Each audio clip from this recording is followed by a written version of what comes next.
The message from Captain Jean-Luc Picard was short and clear.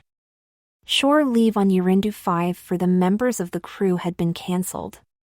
All personnel were to gather with their respective groups for immediate transport back to the Enterprise. Data was the first to report to the coordinates assigned for the Transporter 3 party. He was soon joined by Geordi LaForge, ship's counselor Deanna Troi, ensigns Chambers and Rutledge, from engineering, and finally, Wesley Crusher, the 15-year-old son of the ship's doctor, Beverly Crusher. No one there knew why shore leave had been so abruptly cancelled. They had been looking forward to yet another 6 hours of time away from the ship, but whatever the reason, it must be important. "Is everyone here?" asked Data as he counted heads. Being satisfied, he pressed and spoke into his comm badge. Transporter 3 group ready for transport. The group each felt the familiar tingle that indicated that the transporter had locked on and was beginning to energize. The world of Urindu 5 seemed to dissolve before their eyes, only to be replaced by the familiar interior of Transporter Room 3. Deanna Troi, however, immediately noticed that something was not right. A thrill of horror shot through her as she glanced at the person standing next to her and realized that she was looking into her own face. But she was not the only one who noticed something unusual in the initial 2 or 3 seconds after teleportation. Wesley had felt his center of gravity shift a bit and had to make a conscious effort to readjust his balance. It was something about Troi's face, however, that discerned him the most. She was looking at him as if he had grown a second head. She also seemed at least 2 inches taller. They were now practically eyeball to eyeball. "What's wrong?" he asked, and was shocked by the unfamiliar voice that came out of his mouth. Then he happened to look downward and caught a glimpse of his chest. He found himself staring down into what looked, for all the world, like Deanna's cleavage, but she was standing a foot away from him. They were pointed the wrong way. "What's going on here?" The transporter operator blinked his eyes. He thought that he had seen 2 Deanna Trois, and checked the readout on his screens.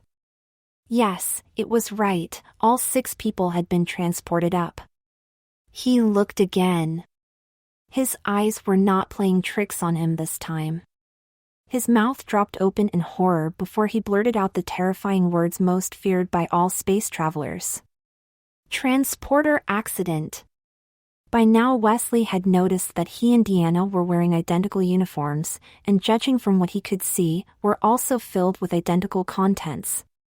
He stared at his hands, which responded to his will, but didn't look like his own at all. He examined the small, smooth palms and long fingernails. Deanna was looking at herself now also, making a quick inventory of her parts and, to her relief, was discovering that she was still intact and not some kind of floating, detached eye. Everyone looked up in shock as the transport operator's words began to register in their minds. Data, Deanna and the others moved off the platform. Wesley had a little more difficulty walking and stepping down, but he managed to keep with the group. Everyone looked at each other, attempting to ascertain who didn't make it. All eyes soon settled on Deanna and Wesley. There were now 2 Deanna Trois and no Wesley Crusher. "Where's Wesley?" someone shouted. "Right here." "I think," said one of the Deannas, with a groggy voice and nervously raising her hand. Data pushed the stunned transport operator aside and called the captain. "There has been an accident on Transporter 3. The news stunned Picard. Any transporter accident was bad enough, but most of those on Transport 3 were not only his crew, but his personal friends. "Have you called sickbay?" Picard frantically shot back. "Captain," Data's coolly rational voice replied, "it appears that something has happened to Wesley Crusher." Picard's heart sank. Wesley could have been the son he never had. What would he say to Beverly, he thought. "I am on my way over there right now." "How bad is it?" There do not appear to be any life-threatening injuries, but it is still not entirely clear what has happened. Replied Data. Dr. Crusher. Beverly's calm badge sounded. Captain, she responded. The sickening visions of the now rare, but still not unheard of, transporter accidents swam through Beverly's mind as Picard informed her that something had happened to her only son. She, personally, had only witnessed one such event in her career, but had read about several others. Most often, the bodies of the poor victims failed to achieve full consolidation. Even as much as a 97% physical integrity was fatal. The material shortfall, being evenly distributed over the entire body, left it a bleeding, sponge-like, gelatinous blob. Sure, most modern systems now were equipped with a backup system that would use matter from other portions of the body, if needed, to integrate a viable core. But sometimes even that would not only leave victims with missing limbs, but as often as not, missing heads or vital organs. Then there were the cases where two people materialized on the same platform. These were even more gruesome. More often than not, the best situation was that the victim was simply lost in transport. Picard and Beverly, accompanied by her assistant, reached Transporter Room 3 at about the same time. They were surprised that instead of finding a body on the floor, there were two Deanna Trois looking at them. "What the devil?" exclaimed Picard. "Here I am, Mom," said one of the Trois in a groggy-sounding voice. Beverly pulled out her tricorder and approached the woman. "Is that you, Wesley?" she said as she began to scan his body. "I think so," Wesley replied, "but what has happened to me?" "I don't know yet, honey, but we are going to find out." The tricorder readings seem normal. Full physical integrity, no cell damage. "I had best check you too, Deanna," said Beverly, as she pointed the medical instrument in the counselor's direction. "Since you seem to be involved in this too. Until we find out what is going on, we can't take any chances." Captain Picard spoke up. "Geordi, have this unit checked out thoroughly and try to get us some answers. Take it apart piece by piece if you have to. Let me and Dr. Crusher know immediately if you find anything." "Aye, Captain, will do." "And another thing," said Picard as he addressed everyone present, "no word of what has happened here is to leave this room. Not until I okay it. Is that clear?" "Yes, Captain," replied the crew members. "You also check out okay, Deanna," said Beverly as she finished with the tricorder. "But I still want both of you to follow me to sickbay right now for a more thorough, full-body microscan." A few minutes later, Deanna was lying on the microscan table in sickbay as a beam of light scanned down her body. "Negative," declared Beverly, as she watched the readout screen. "You are perfectly healthy and your readings are normal." Troi seemed relieved to hear the news. Apparently she had not been affected at all by the accident. It was Wesley's turn next. Both Beverly and Troi watched as the beam scanned Wesley. "Again negative," said Beverly. "Let's do a mental scan," suggested Troi. Beverly placed a band around Wesley's forehead and switched on a nearby machine. A colorful pattern filled a display screen. "Amazing!" exclaimed Beverly. "The brain wave configurations match those of Wesley's exactly." "So our initial assumptions have been confirmed," said Troi. "Wesley is alive and well mentally, but his physical body is a duplicate of my own. He seems to be taking it better than expected," Beverly remarked. "Don't be too sure," Troi replied. He is still in shock and is very confused. She has not fully realized what has happened to herself. Geordi suddenly appeared on the comm screen. "Dr. Crusher, we think we know what happened." "By all means, Geordi," Please tell us, replied Beverly. When the transporter dematerializes a body, it separates the mental trace from the physical reconstruction data and stores them in separate memory buffers. The mental and physical components are then reunified when the bodies are reintegrated at the transport destination. Apparently, the system sensed that some of Wesley's physical data was lost from the buffer. This activated a backup routine that selected one of the other complete patterns from another buffer and used that pattern to construct a physical body for Wesley's mental trace. But why did it choose Troi's pattern? Asked Beverly. Troi's physical mass was closest to Wesley's own. It is another built-in safety subroutine. An excessive energy drain or damaging surge might occur if the mass differential between the two physical patterns are too high. So how do we put Wesley back into his own body? Geordie hesitated for a few seconds. Dr. Crusher, Wesley is lucky to be alive. Were it not for the new software. What are you saying, Geordie? Wesley's physical pattern had been degraded to the point of being useless for any kind of reintegration. For all practical purposes, Wesley's original body no longer exists. The transporter gave him a new physical pattern, and that is the one he has now. The change is permanent then? Well, just as permanent as the body anyone else has been born with. Of course, a complete genetic reconstruction may be possible. That, as you should know, is a long, 7-year process. In theory, we might also be able to alter a transporter system to give him another male body, although not his original, by means of duplicating what happened in the accident. It's very risky though. The physical brain might not be able to mesh properly with his mental patterns. Yes, replied Troi, thoughtfully.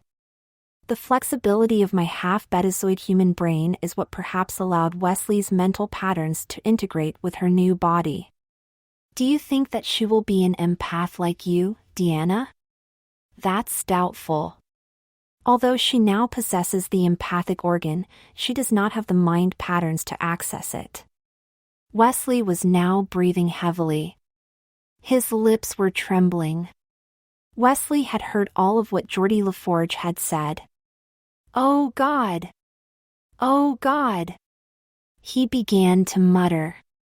A look of concern creased Troi's brow. She helped Wesley sit up on the table and seated herself next to his trembling form. Beverly did not interfere. This was Troi's job. Wesley began to sob. Troi put her arm around him and let him bury his face on her shoulder. Meanwhile, Captain Picard, having been briefed on the situation with Wesley, now turned his attention to other things. He held a meeting with his officers in his ready room and explained the reason that he had cancelled shore leave. It seems that the interstellar rogue, thief and confidence man, known as Quentin Stiles, had, before it could be replicated, stolen the prototype of a new serum that could be used to treat the Rigelian plague. The fatal disease is now threatening the populations of entire star systems in the Palladian district. Stiles is holding the serum prototype for ransom, and as it would take too long to develop another prototype from scratch, the Federation Council has decided to concede to Stiles' demands.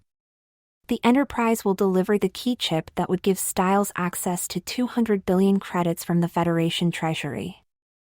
Yes, the outflow of such funds would spark a financial crisis throughout the entire Alpha Quadrant, but there was no other choice.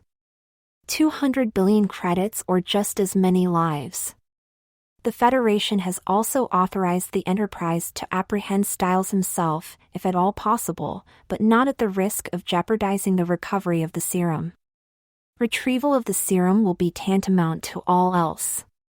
Billions of people are in danger of dying. We have been directed to proceed to the outpost of Oberon 7, said Picard. Once there, Stiles will provide us with further instructions. It had been about 2 hours since the accident. Wesley, by now, had regained enough of his self-composure to begin to think about how he would deal with the situation he has found himself in. Oddly, he didn't feel so bad about being a woman, as one would be inclined to believe. In the 25th century, society had changed to a degree that the status of womanhood carried no implications of inferiority or lack of social status. The proper woman always possessed skills or abilities that more than compensated for any relative lack of physical prowess. Wesley knew that. He also knew that he was now also, by his own standards, extraordinarily beautiful, which was at least one for the plus column. Indeed, he'd had a crush on Troi for years, but he was too shy to admit it. No doubt, being an empath, she knew it too. Wesley was most concerned about having lost his identity. He no longer was Wesley Crusher. He didn't know who he was. Sure, he looked identical to Deanna Troi, but he definitely was not her, not inside anyway. He would have to build a new identity, a new self, but how could he do that when he looked exactly like another person? While Deanna could not actually read Wesley's thoughts, she could feel his concerns and sense of being adrift. Her psychological training gave her further insight into his problem. "Do you like your clothes?" she asked, referring to the low-cut, skin-tight jumpsuit Wesley was wearing that was identical to her own. Wesley thought about it. He didn't want to insult Deanna, but he was honest anyway. "No, I feel too exposed," he said. "Can't I wear one of my old outfits?" Beverly gave Wesley a sympathetic look and said, "Quite frankly, Wesley, you will never get that shape into any of your clothes." Deanna was ahead of the game. She walked over to the replicator and punched in some numbers. A gray jumpsuit materialized that in color and form closely resembled that which Wesley usually wore. Deanna presented it to Wesley. "Here," she said. "This is closer to your own style, but cut to your physical dimensions." Wesley took the suit and walked into the bathroom. Beverly started to follow, but Troi held her back. "I thought I would help him," said Beverly. "Honestly, he hasn't got anything I haven't already seen, especially now." Troi looked sympathetically at Dr. Crusher and calmly explained. "Wesley needs to be alone for this." "Oh God!" The exclamation was heard behind the closed bathroom door. Beverly looked concerned, but Deanna displayed only a knowing smile. Wesley spent what seemed an inordinate time in the bathroom. Beverly grew impatient. "What's going on in there?" she wondered aloud. "Trust me," Deanna replied, suppressing a smile, "you don't want to know." Dr. Crusher didn't have to think very long about what Troi had said. "Wesley, have you finished changing clothes yet? Do you need any help?" The door opened. Wesley now appeared in his more conservative outfit.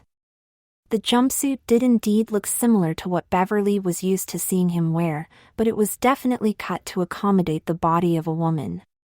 The neckline was a bit different, in deference to feminine fashion, but it was not low-cut. The fit was somewhat looser too, not like a second skin, but not baggy either. The tailoring was neat and tasteful. Of course, he still looked like Troi, but wearing a different outfit. "What's with the makeup?" Wesley asked Troi. "I can't seem to wash it off." "I use cosmetic dyes," Deanna replied. "The beautician applied them just last week. They are good for at least 2 months. So there is not much more I can do to alter my appearance beyond this? We will see what the beautician can do tomorrow, but for now you will have to get used to looking like my twin sister." Wesley was left alone in his and Dr. Crusher's quarters. Troi still thought that he needed time by himself. Beverly returned to her post in sickbay while Troi reported to the captain's office to brief him on the situation. First Officer William Riker was also present. It made her a bit uncomfortable.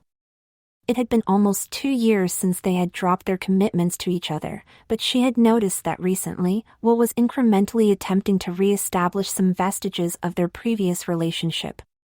After informing Captain Picard and Riker that Wesley was mentally and physically healthy and was so far adjusting to his situation, Picard filled her in on what she had missed at the meeting.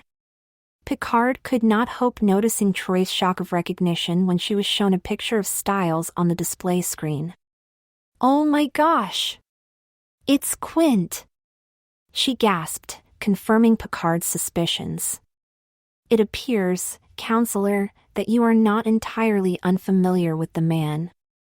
Troi sheepishly glanced in Riker's direction and turned back to the captain.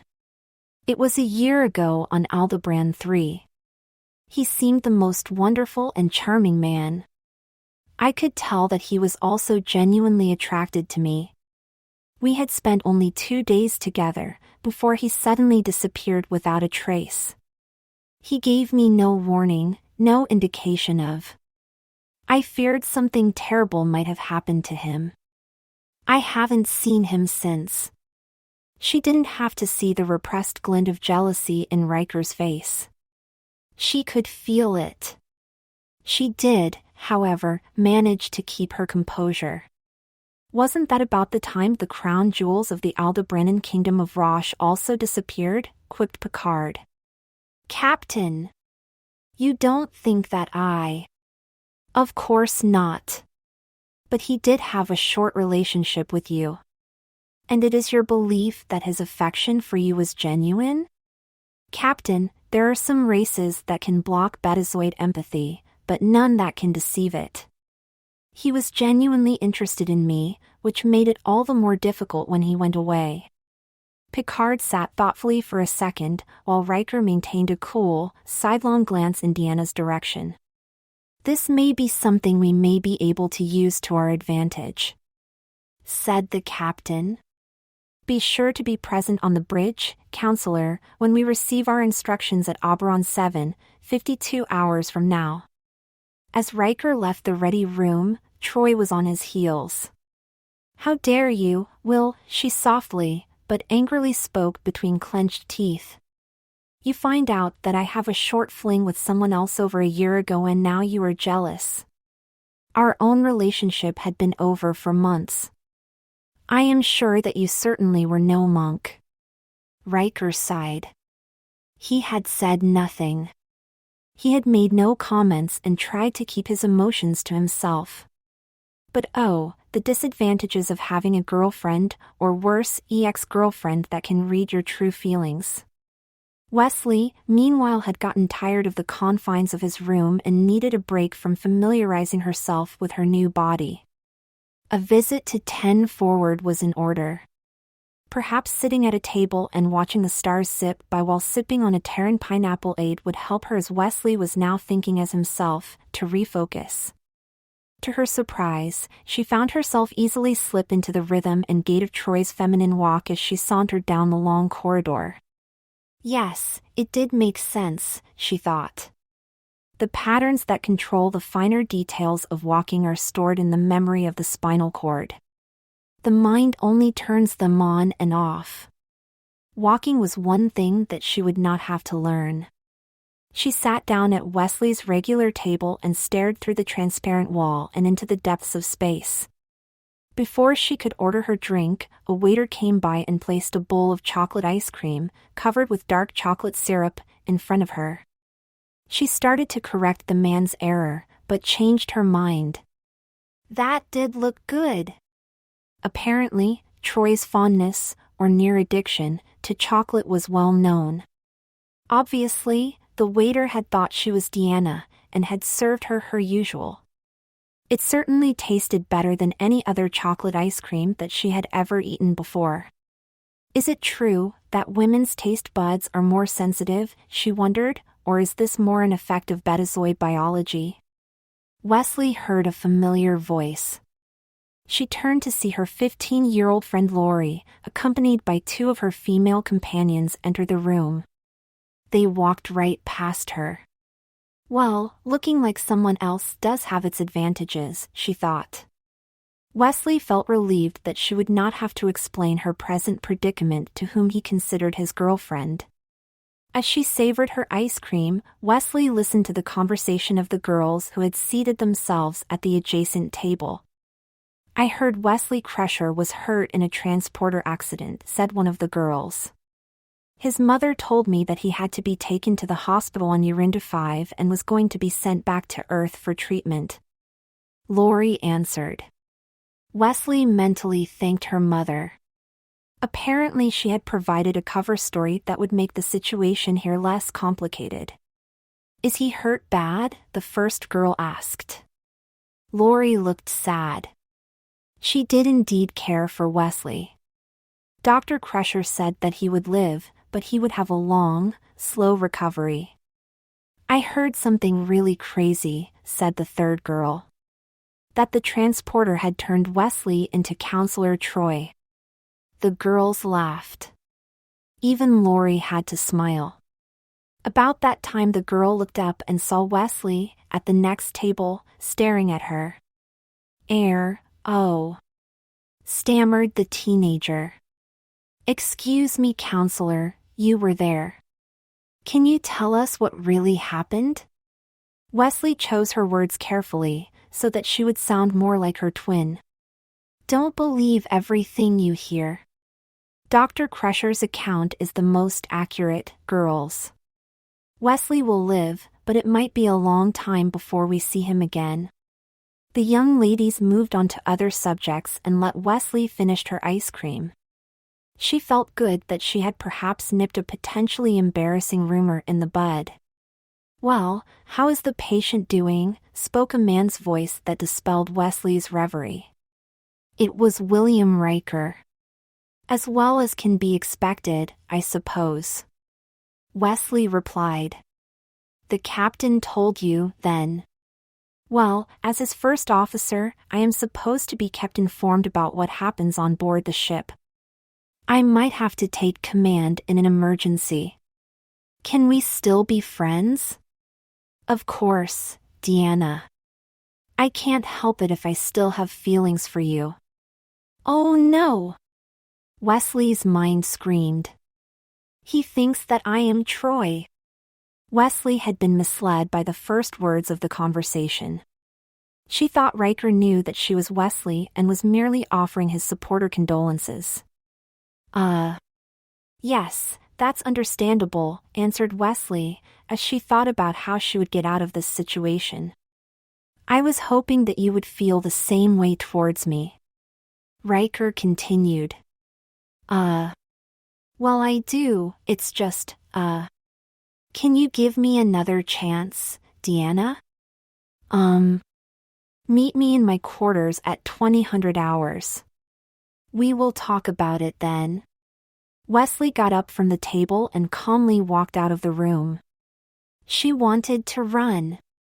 But for Troy's sake she would make a graceful exit. She turned back for a second to see what Riker was doing. Big mistake. He was still sitting at the table and now was smiling directly at her. She turned back and exited the large wooden doors. Wesley's mind was in turmoil. Had she handled the situation with Riker properly? Or had she cruelly led him on? What would Troi think when Riker showed up at her door in 2 hours? Would she even be home?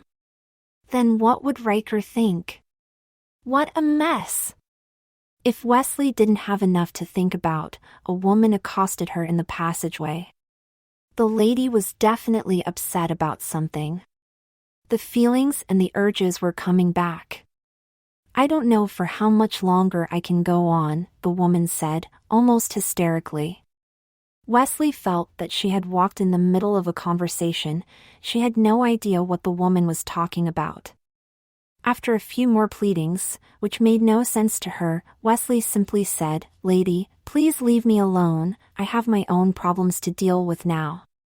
"You too, Deanna?" she finally said, breaking down into tears, and continued on her way down the passageway. Wesley had a bad feeling about that too. She wasted no time getting back to her quarters. Wesley was mentally exhausted. This, without doubt, had been the worst day of her life. Although it was only a little after 6 p.m., she flopped down on the couch and fell fast asleep. It was after 10 p.m. when Wesley was awakened by voices. Her mother and someone, who sounded like Troi, were engaged in serious conversation. Wesley sat up and was greeted by the visage of a very angry counselor Troi. She had never seen Troi angry before.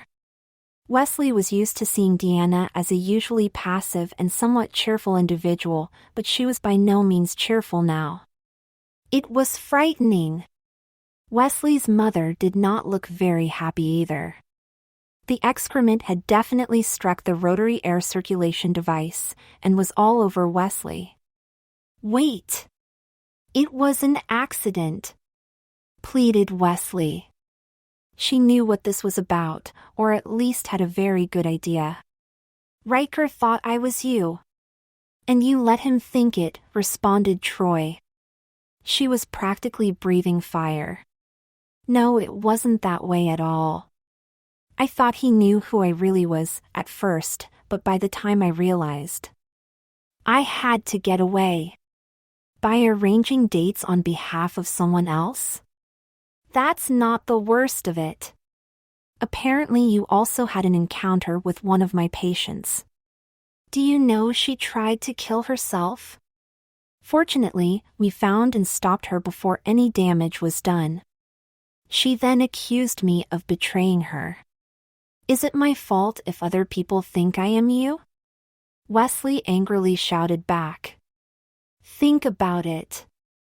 I have no identity. And you have too." Wesley's statement seemed to short-circuit Troi's anger. "You are right. I am sorry. I have never had experience with this sort of thing," said Troi thoughtfully. "It's time we make you a real person once again, and at the same time exorcise, from this ship, my trouble-making doppelganger." "Well," replied Wesley, "at least Wesley can be used as both a man's and woman's name."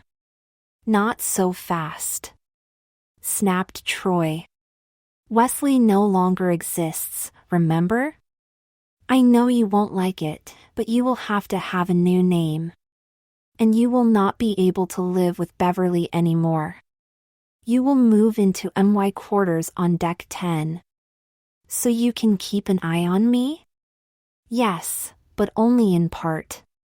People have to know that there is another person on board who resembles me in appearance. You will become my sister, Alyssa, of the Betazed diplomatic staff." "But you don't have a sister, do you?" "I do, now, Alyssa Troi," replied Deanna. "I will post a story on tomorrow's news screen stating how the Betazed delegation has assigned my sister, 1 year my junior, to accompany me for a tour of duty on the Enterprise. Your mother's story about how Wesley Crusher was injured by the transporter and has been sent away for treatment will be posted as a separate article in the same edition." Problem solved. It took little time for Alyssa to move to Troi's quarters. Replicators would provide all of her clothing, so, save for a few of Wesley's toys which she packed in a small suitcase, she hardly had to bring anything else with her. Fortunately, the Enterprise's cabins were designed in such a way as to be able to connect in used rooms in adjacent cabins by means of door panels. With the release of a couple of locks, Deanna was able to provide a separate bedroom for Alyssa. Alyssa was given a sleeveless, short satin gown to sleep in. Her initial apprehension about changing clothes had eased up a bit. Before Deanna would let her go to bed, she insisted that she give her long dark hair at least 200 strokes with the hairbrush. And that was just the beginning. Alyssa was beginning to discover that despite cosmetological advances, such as long-lasting makeup, a woman's body required a lot of routine maintenance. The next morning, Alyssa took her shower and climbed into one of her more conservative jumpsuits. As she combed her hair, she had an idea. She combed her hair back and used the clip to form a long ponytail behind her neck. She liked it. Not only did it get her hair out of her way, it made her look even less like Deanna. To Alyssa's surprise, Deanna liked the look too, but she insisted in straightening the clip and combing the ponytail out a little more. "Not bad for a first try," she commented. The face was still a problem though, but Deanna had an idea. She used a matching conventional lip coloring to reshape Alyssa's lips. She painted the cupid bows of the upper lips to a fuller and wider curve and made the lower lip bigger. Alyssa no longer had the smallish, slightly puckered, baby doll mouth that Deanna was currently wearing. Finally, Deanna added a thicker line of black eyeliner above Alyssa's eyes. Success! Alyssa still looked related to Deanna, but they were different enough in appearance now so that they would not be so easily confused. Alyssa thought that she looked a bit overly made up, but until the dye makeup finally wore off, she would have to be happy with just being different, despite what it took to do so. Alyssa began to feel better again too. She was now her own person and not some else's body double. She was a discrete individual with her own name and her own presence. She felt like she was part of the human race again, although a different runner, to be sure. That evening, a reception was held in 10 Forward to welcome the arrival of Deanna's sister Alyssa. The entire crew was invited. Only Dr. Crusher, Riker, and those involved with the transporter accident, however, knew of Alyssa Troi's actual identity. Most of the crew simply greeted the new passenger on the reception line, moved on to the food and returned to their quarters or workstations. A few circulated around, however. Beverly marveled at how the two Trois now appeared as definite individuals. Deanna, practically on exhibit, in her low-cut gown and highly animated, was definitely the extrovert. Alyssa, on the other hand, was very subdued by contrast. Although she wore an off-the-shoulder, floor-length dress, she showed little, if any, cleavage. Her hair hung down her back in a single, wide ponytail and not in an elaborate do like her sister's. Alyssa's face was nearly expressionless, which when taken with the slightly overdone makeup, seemed like a mask-like barrier to the outside world. Alyssa spoke only a little, and then only for the sake of politeness. Yes, thought Beverly. There was no way anyone was going to confuse Alyssa with Deanna again. Several of the women engaged Alyssa in conversation. She had practiced her cover story well, so there were no embarrassing slip-ups there, but Alyssa quickly realized that she had nothing at all in common with adult women. They didn't want to talk about computers or the latest music, but rather their children or the color of their bedroom walls. The conversations were short, but polite. More often than not, one of the ladies would seem a bit put off by Alyssa's seeming lack of interest. She was obviously not making many friends. Even worse, several men had indeed wanted to be very friendly. That really creeped her out. Whoa! I don't bend that way, she thought. Still, Alyssa managed to remain polite, but she could tell by the guys' disappointed and puzzled looks that she would soon be considered in their circles as an ice princess. But when Lori introduced herself, Alyssa fully realized her plight. Alyssa liked Lori, even loved her, so far as her 15-year-old boy's mind knew. But now they could no longer have a meaningful relationship. Indeed, she could no longer have a relationship or socialize with any of her friends or peers. A 27-year-old woman does not hang out with teenagers. And even if they knew about her, Alyssa knew they would still feel very uncomfortable. Now she knew how Data must feel, or would feel if he had emotions. Alyssa, although technically human, would not be accepted as a part of anyone's social circle. Perhaps her mother and Troi might be considered friends, but they were, in one way or the other, family. Riker, Data and Geordi could also be considered a bit more than just acquaintances, but were more like mentors rather than actual friends. Alyssa's relationship with them, despite her new packaging, would not change very much, though she feared that Riker was still a bit pissed from yesterday's incident. Alyssa could now see the wisdom of Data's creator in not giving the android an emotion chip. If Data felt like she did now. Yes, Data. Alyssa thought. He, like herself, was a unique being, a creature forever condemned to always be an outsider, despite his desire to be accepted as a human. Perhaps he could give her some advice. Please come in, Alyssa, said Data as he opened his door. You wanted to talk with me? Yes, replied Alyssa, as she followed Data into his office and seated herself on a chair. We share a common problem that I thought that you may be able to help me with. And what is that? We are both unique creatures, Data. We may both look like humans, but neither of us is capable of taking part in the full human experience. In my case, that may be true, Alyssa. I am a machine. You, on the other hand, are as much flesh and blood as any other human on this ship. Yes, I may be human, but I have found myself to be isolated from the rest of human society. I too could consider myself isolated to a degree, but I do not feel isolated. Indeed, I do not feel at all. I am biologically 27 years of age, complained Alyssa. But my mind is that of a 15-year-old. I cannot associate with either adults or those of my own mental age. But you are a genius, Wes. Alyssa. Might that not partially make up for the age differential? It isolates me even more. How do you handle it, Data? You seem to be happy and satisfied with your life. I am neither happy nor satisfied, I just am. But if I might offer some insight, I have observed that, for the most part, human problems are the consequences of one's not accepting things the way they are.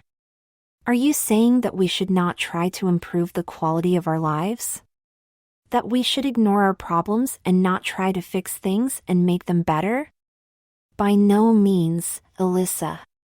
But we must first be able to tell the difference between what can be changed and what cannot. I am sure that you have walked in a forest. The trees are not a problem unless we insist upon taking a direct, straight-line route through the timber. You know that you cannot walk through a tree, so you do not even try. If you simply walk around the trees that may be in your way, you have no problem. But imagine the poor fool who insists that he can indeed walk through a tree now that man has a problem. Yes, I see what you are saying. We must sometimes alter our course, modify our desires to conform with unchangeable realities. We walk around the trees in our path and not waste our lives beating our heads against the bark. Yes, replied Data. I am quite proud of that metaphor. I have found that metaphors and allegories are very good tools for expressing the complexities of human life in different ways. But how does it apply to us? I know that I will never be completely human, so I do not let that reality become an obsession that takes my mind away from other things. I cannot become human, but I can, at least, learn all I can about humans and hopefully be considered a friend to some of them. You, like me, Alyssa, must accept the fact that as long as you are what you are, there are limits to our worlds. The relationships that you desire to have with your fellow humans are the trees in your forest. You must learn to walk around them and they will no longer be seen as problems. How am I supposed to do that? Frankly, I do not know. The metaphor is a guide. You will have to decide that for yourself. Just great! Alyssa thought sarcastically. Data has gone zen on me. But then it hit her. She had been thinking so much about her immediate problems, she had lost sight of her ultimate goal. To become Wesley again.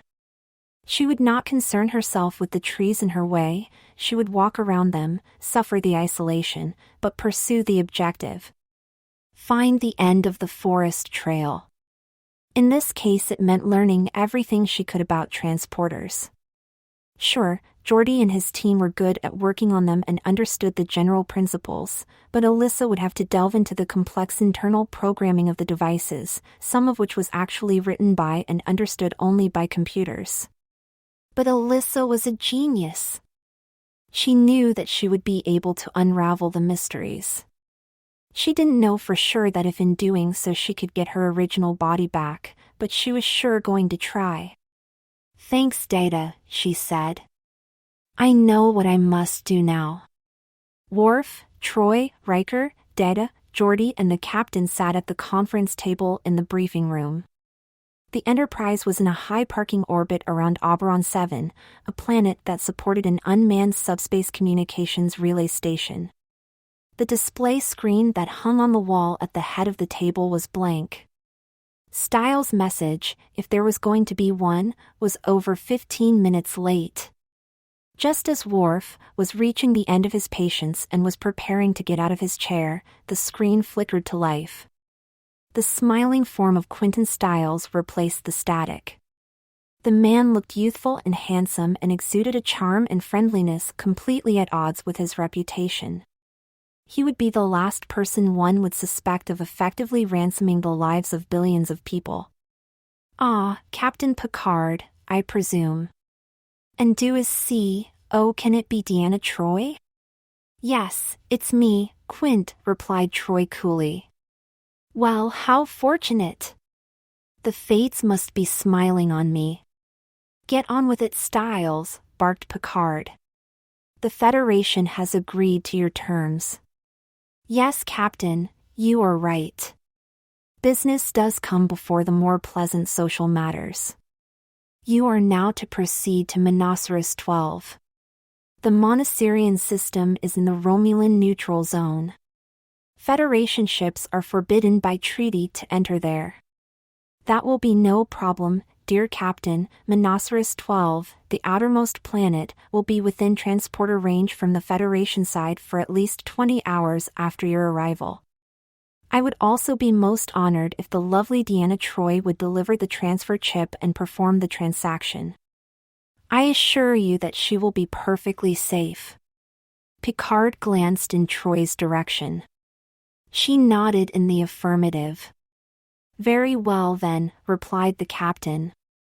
"You can expect our arrival in." He turned to Data. 142 hours. That is 5.916 Terran days. Data replied. "I look so forward to meeting you again, Deanna. I assure you that my rather sudden and unannounced departure from Aldebaran 3 was beyond my control. You must have suffered as much as I did. I shall try to make it up to you." The screen went blank. Picard asked Troi, "Are you sure that you are up to this? If I were not able to separate my personal feelings and concerns from my duties, then I could not be a Starfleet officer." Troi replied. As the meeting was dismissed, Troi, to her chagrin, now noticed that Will Riker now was smiling. "You were had, Deanna," said Will. "I have to admit, he does have charm. Even I was starting to like the guy. The secret to his success, I suspect," said Troi. "Admit it, Deanna, he played you like a Tylerian harp and is setting you up for an encore." Riker's comments only served to stiffen Troi's resolve. Perhaps he was right. Even a love as genuine as she had sensed from Stiles could still be used to manipulate. Deanna would not be distracted from her duty. She would be Commander Troi of Starfleet. She no longer would allow herself to be influenced by Stiles in any way. When Deanna returned to her quarters, she found Alyssa diligently working at her computer. Stacks of papers and schematics were scattered everywhere. "So this is what you do in your spare time," commented Deanna, with a smile, to her sister. "My condolences to your mother." Alyssa looked up from the display screen. "Did you know that the Mark V standard teleporter uses 3 memory buffers and a double backup for each passenger?" "No, I didn't." Deanna replied with an overly obvious feigned interest in the subject matter. What are you doing? As no one else seems to be able or willing to help me solve my problem, I am determined to do it myself, replied Alyssa. Yes, I know it might take years, but I am determined to get my old body back. Already I have developed a program to translate the computer-generated code into human-understandable terms. Soon I will be able to read the transporter software like a book. That is incredible, Alyssa, said Deanna. To my own knowledge, which is admittedly limited in these areas, I never heard of anyone being able to translate level 3 computer codes. At least not with transporters. No one has felt the need to do it yet, Deanna. At least not as much as I feel the need to do so. And yes, it would take a genius to do that. Do not forget, that is what I am. As the Enterprise neared the Monoceros star system, Captain Jean-Luc Picard ordered the helm to stop just within the range of the passive long-range sensors. It is of utmost importance for us to see them before they can see us, he explained. Data looked at the scanner display screen. Monoceros 12 is visible, Captain. It is as Mr. Stiles said. It will be within transport range from the Federation boundary for 20.351 hours. There appears to be only one energy point source on the planet, which appears to be otherwise dead and barren. How many life forms do you read? Data looked closer and turned to the captain. Only one, sir. And a small concentration of living organic matter, quite possibly the serum. This is too easy, said Worf. It has to be bait for a trap. It will not be easy at all. Data replied. The energy source, most likely Stiles base, is located several hundred meters beneath the planet's surface. It is only accessible by means of a transporter. Multiple transient magnetic fields in the planet itself prevent us from locking onto him and beaming him out.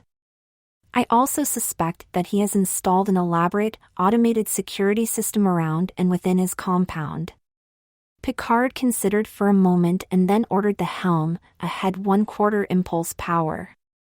Data, let me know immediately when the sensors can resolve the details of any of Stiles' security systems. I can see it, Captain. Picard gave the order, all stop. On screen, said Data. A diagram of the sensor readout appeared on the bridge's forward screen. It is apparently an integrated system of biosensors distributed throughout the complex. They are, in turn, connected to powerful phaser turrets located at various strategic locations in each room area. If anyone should beam into the compound without his permission, the phasers would vaporize them within seconds. Why is Stiles not vaporized then? Asked Worf. The sensors are apparently programmed to respond only to those life forms that do not match his own. It is not unlike the immune response with the humanoid body. It ignores its own tissue while destroying any foreign organisms. Then how is Troi going to get into Pace Stiles retrieve the serum? Asked Picard. We do not know if he intends to carry out the transaction in his compound. We have not received his instructions yet. He might arrange another meeting place altogether. But if he does insist that Troi meet him there, it would indicate that the security system is somewhat more flexible than we first might have assumed. He might can program the system to allow another or several other persons access to the facility. What if something goes wrong? Asked the captain. Can we beam Troi back? As she will be wearing her comm badge, she will be easy to lock onto, despite the magnetic fields that put Stiles out of our reach. Captain Picard called Deanna Troi and Geordi LaForge to the bridge. They soon arrived. The captain had Geordi examine Data's readings for further insights, while Troi would be briefed on what was found. Quite ingenious, remarked LaForge. It appears that the system can be programmed to ignore the biological readings of any DNA pattern entered into it. But it is further backed up by his own transporter system memory that not only stores the DNA pattern but the entire physical trace as well. Is that good?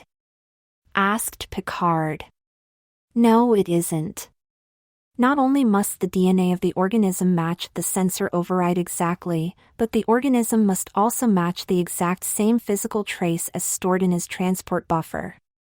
Any attempt to fool the system by using clones or identical twins would not work. Even people with the same DNA still have small differences, as in hair follicle count and different fingerprints.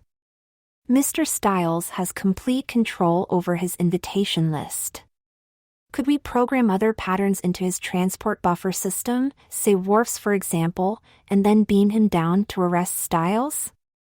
That might be possible. In theory, anyway.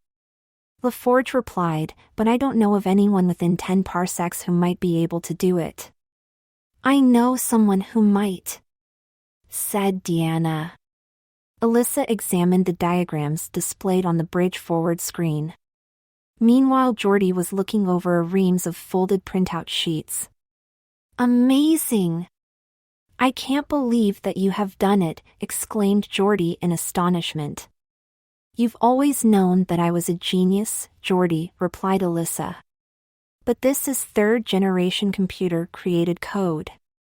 It describes subroutines at the submolecular level. Humans don't even bother to read this stuff, even if they could. I've been working on it for 5 days. It was simple really. I programmed a computer to read that which was written by a computer. Translating it into something that a person could read was the real innovation. What is your assessment of our proposal, Alyssa?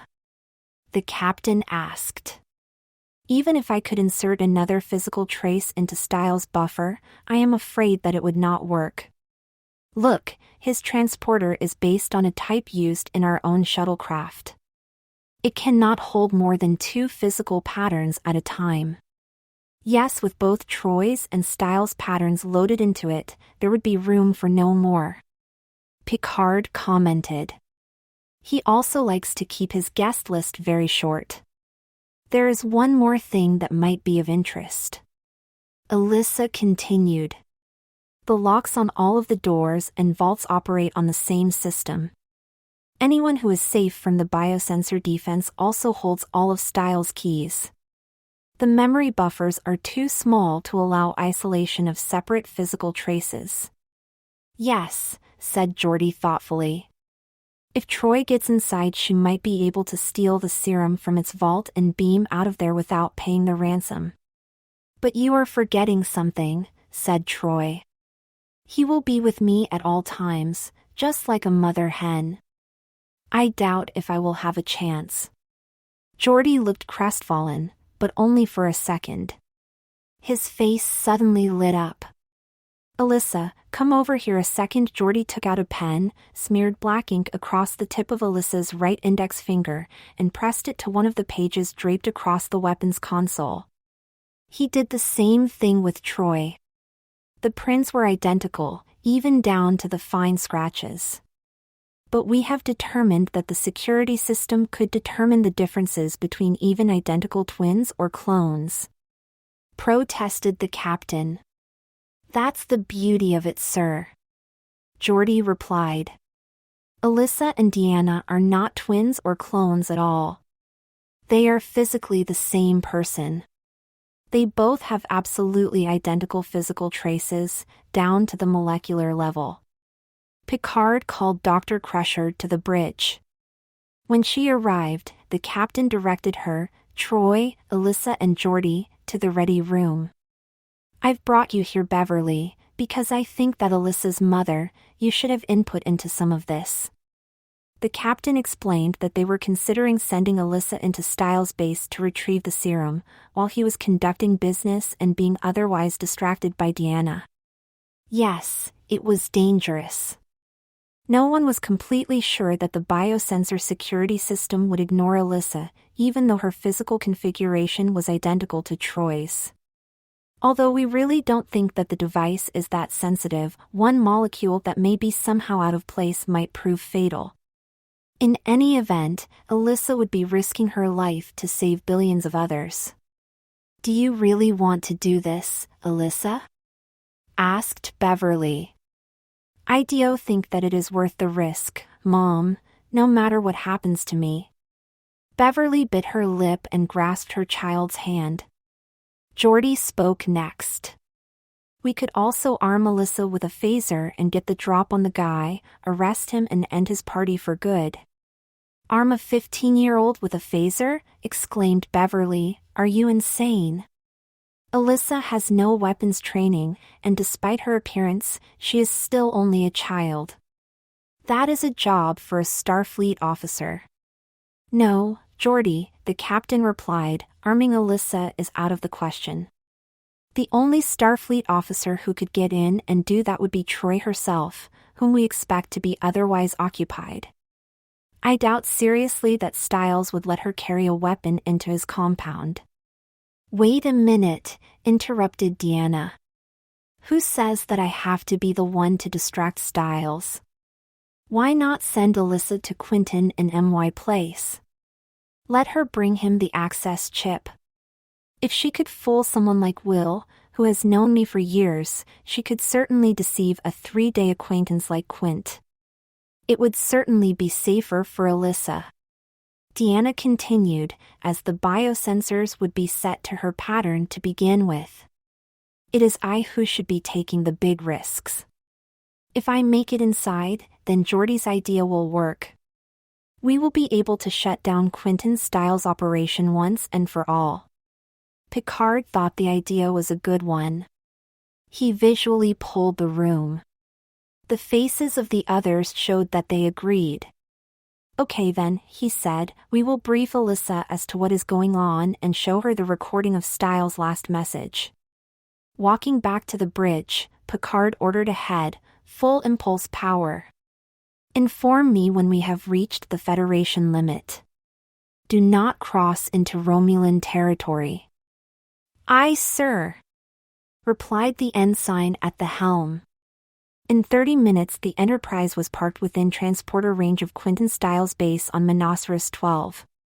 Deanna and Alyssa had changed into the identical jumpsuits that they had worn when the accident had first occurred. Not only their bodies, but their clothing too, needed to possess the same physical patterns also.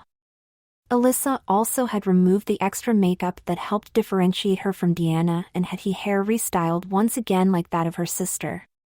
The two women were again identical in appearance. The effect was jarring even to the knowledgeable onlookers. Alyssa, by now, had seen Quentin's video and knew what she would be dealing with. She joined the other officers on the bridge to await Stiles' instructions. Deanna would watch the screen in the ready room, with the outgoing video turned off, of course. She did not want Stiles to be seeing double, not yet at least. "We are being hailed," said the ensign at the helm. "On screen," ordered Picard. The smiling visage of Quentin Stiles filled the forward bridge screen. "Ah, Captain. Glad to see you again. Are we prepared to do business? What are your instructions, Stiles?" "Hello, Deanna. I trust that you have the transfer chip with you?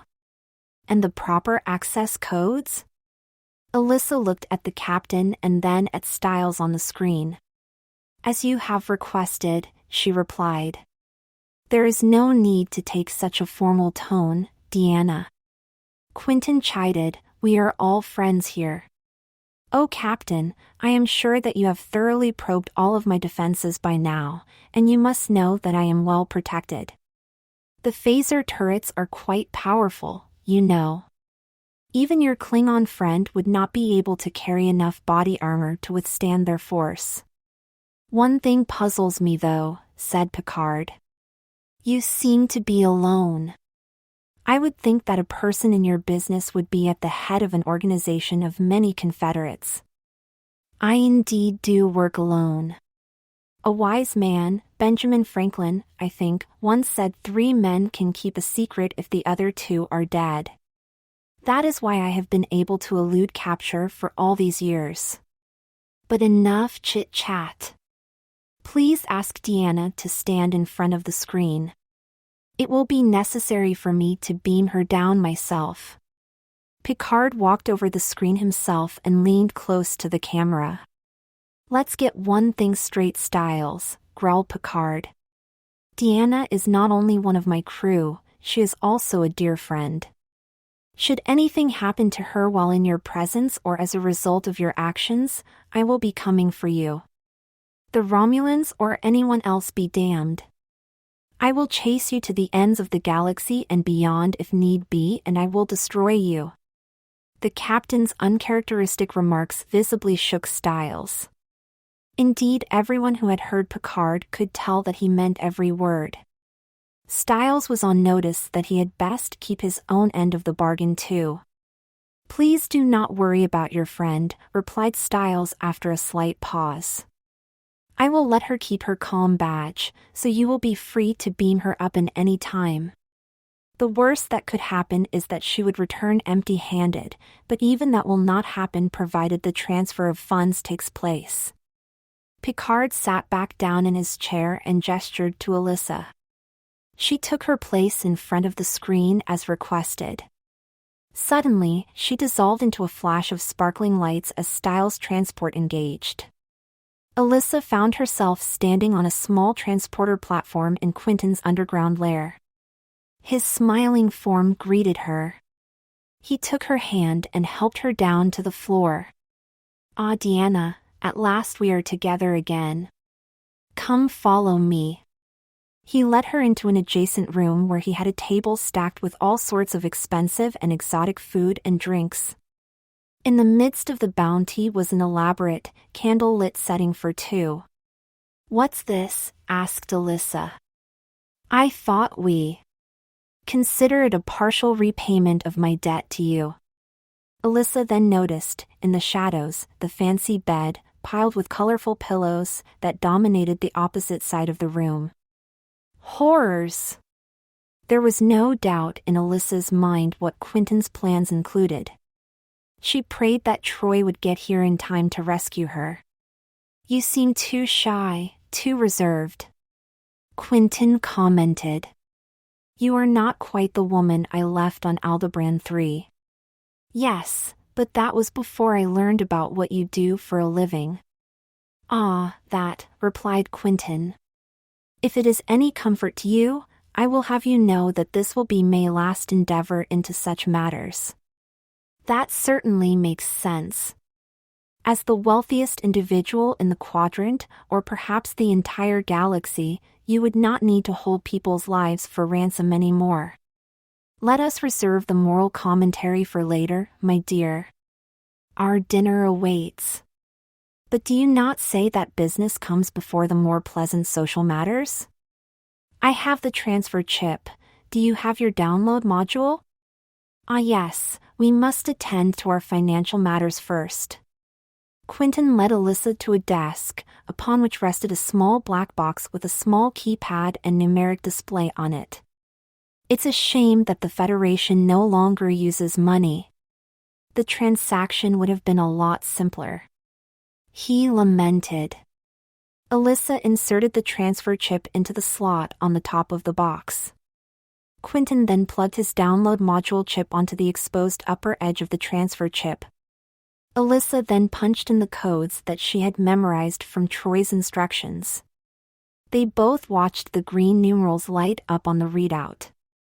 The quantity increased until it reached 200 billion, at which point the machine beeped. Quentin then removed the download chip and handed it to a surprised Alyssa. How does it feel to hold 200 billion Federation credits? He asked. Alyssa started to hand it back to him. No, hold on to it, Quentin insisted. All right then, this way. They walked into a large empty room and over to a heavy metal door panel set into the wall. Quentin placed his hand over a shiny metal disc set into the door itself and the thick panel swung open. Quentin walked in and Alyssa followed.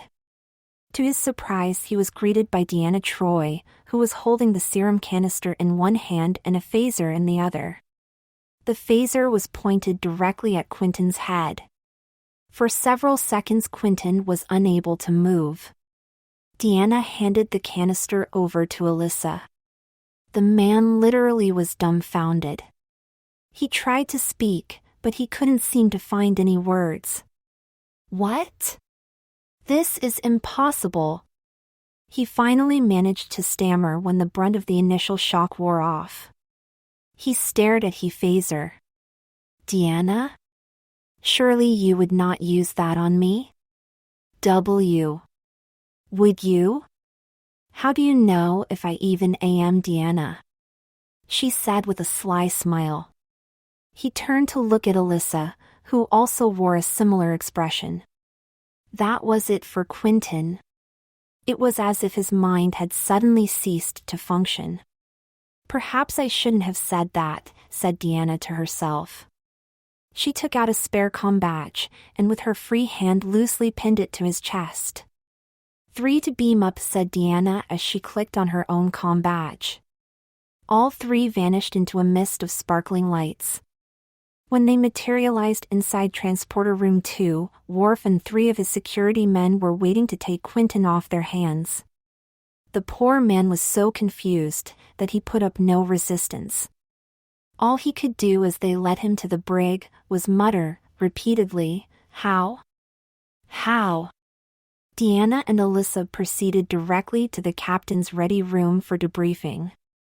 As Alyssa was describing, in detail, for the report, the principles of how Stiles' security system was tied into a shuttle transporter, she hesitated.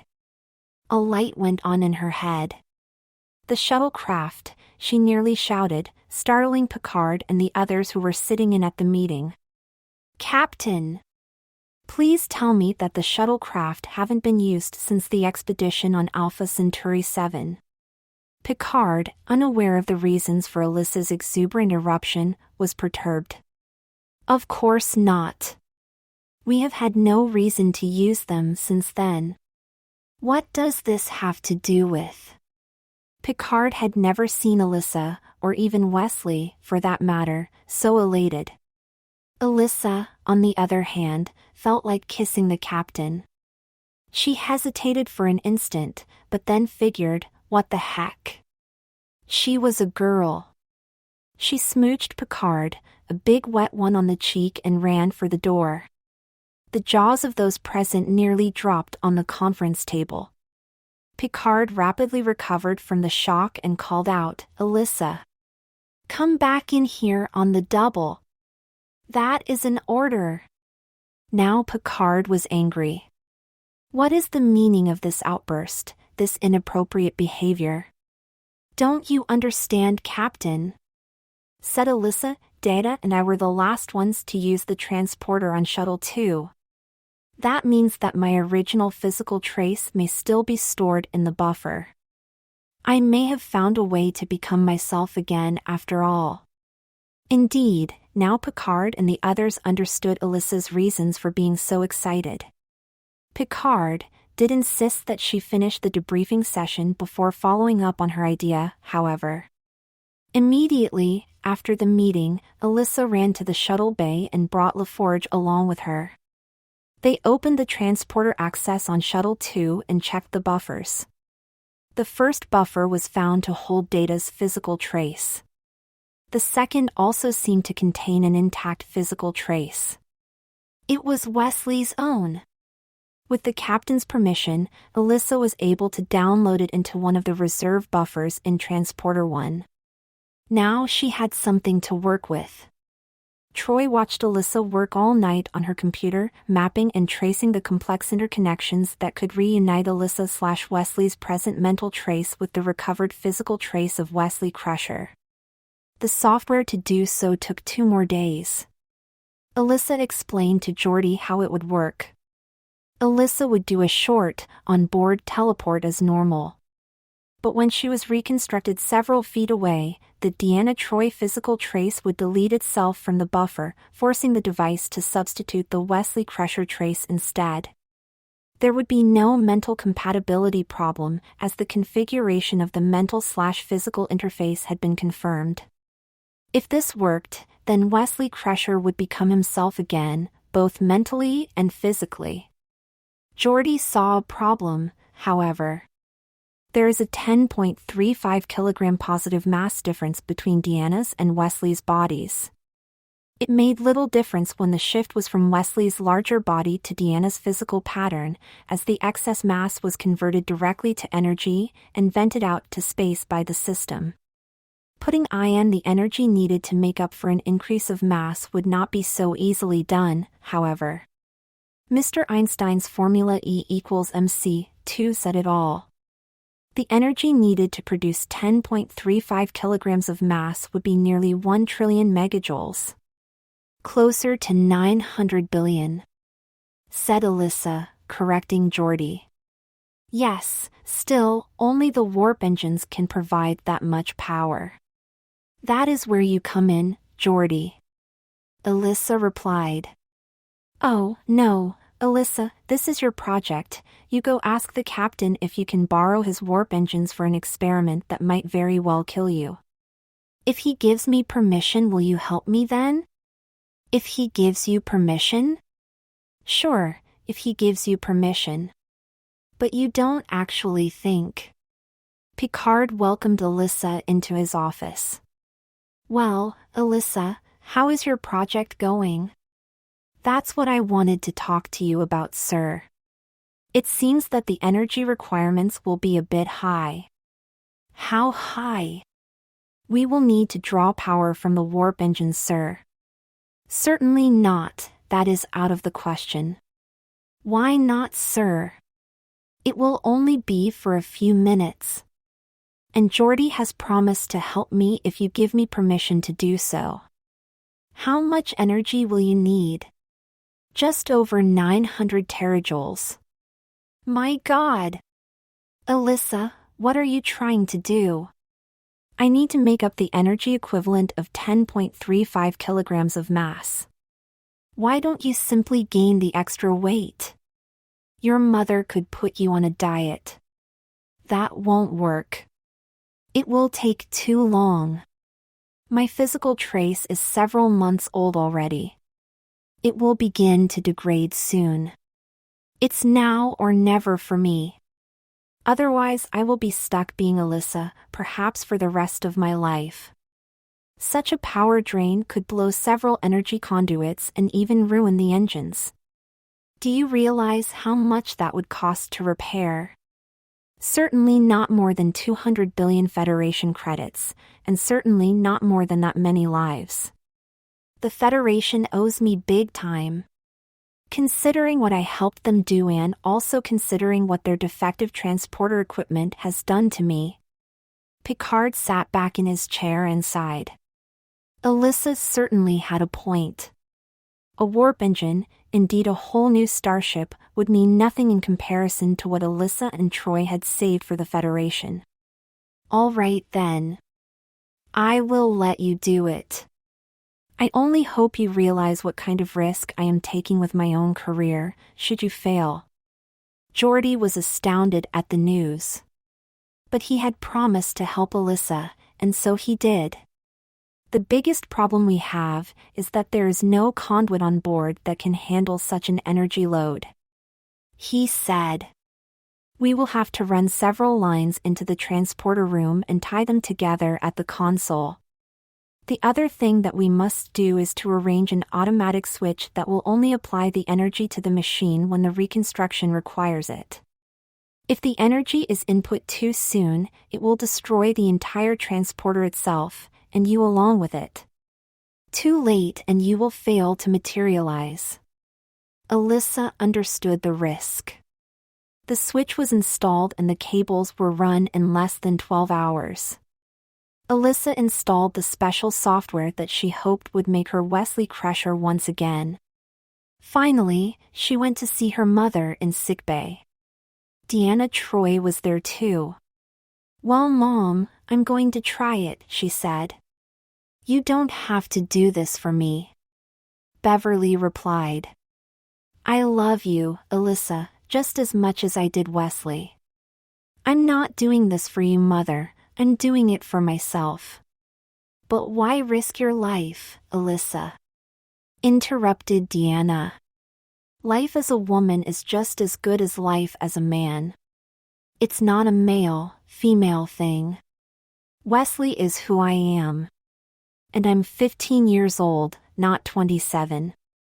I have the chance to become myself once again, and I have decided to take it. Besides, if I don't come back, you can ask any survivors of the Rigelian plague if Wesley Crusher's short life was well spent. Beverly Crusher felt tears well up in her eyes as Alyssa walked down the passageway to Transporter Room 1. In a comforting embrace, Counselor Deanna took Alyssa's mother into her arms. This time they needed each other's emotional support. Alyssa met Jordy in the transporter room. Everything was ready to go. Now, Alyssa, I am going to activate the transporter and get out of here. I don't want to be anywhere around these consoles when the energy is switched on. Let's do it, said Alyssa. Jordy made one final check of the controls and looked at Alyssa standing on the platform. She glanced back at him with a look of determination in her eyes. She said only one word. Energize. Jordy pressed the lever and Alyssa began to dissolve. The console began to hum. The hum became louder, the cables began to glow. Jordy decided that it was time to get out of there now. He ran for the door. Captain Picard saw the lights flicker in his office. He knew that Alyssa's bid to regain her identity had begun. Jordy checked his timer. Something was wrong. The console was beginning to smoke. Sparks were arcing across the room. The switch to the energy lines had hung up. While shielding his vision with his hand, he saw a wrench that the technician had left on the floor. In one motion, he picked it up and swung it at the throw bar on the supposedly automatic switch. Again, hot sparks this time burned Jordy's hand, but the switch had engaged. But was it too late? To his astonishment and relief, the console absorbed the energy flow. A body appeared, lying on the platform. It was Wesley Crusher. Call sick bay. He shouted and rushed towards the crumpled form. The body moaned and sat upright. He was alive. Jordy could see a few burns on Wesley's jumpsuit, but otherwise he looked all right. Jordy? Wesley moaned, Is that you? Did we do it? Am I me again? Wesley looked down at his hands and began to laugh for joy. You did it, pal, said Jordy as he helped Wesley back to his feet. Dr. Crusher rushed in with her tricorder and smiled with relief as the readings came back all positive. Troi, who had come along with the medical team, was also smiling. You know, I am going to miss Alyssa, she said. Wesley turned to her and said, Alyssa is still here, Deanna, only now is she in my head. It was an interesting ride. Captions log, Stardate SD 48622.1 Wesley Crusher, son of ship's Dr. Beverly Crusher, has entirely recovered from all effects of the transporter accident at Urinda 5. His methods and contributions to transporter technology have been duly noted and are at present being studied by Federation technicians. I am also recommending Mr. Crusher, along with Commander Deanna Troi, for a special commendation in their help in the capture of Quentin Stiles and the recovery of the plague serum prototype and the Federation funds.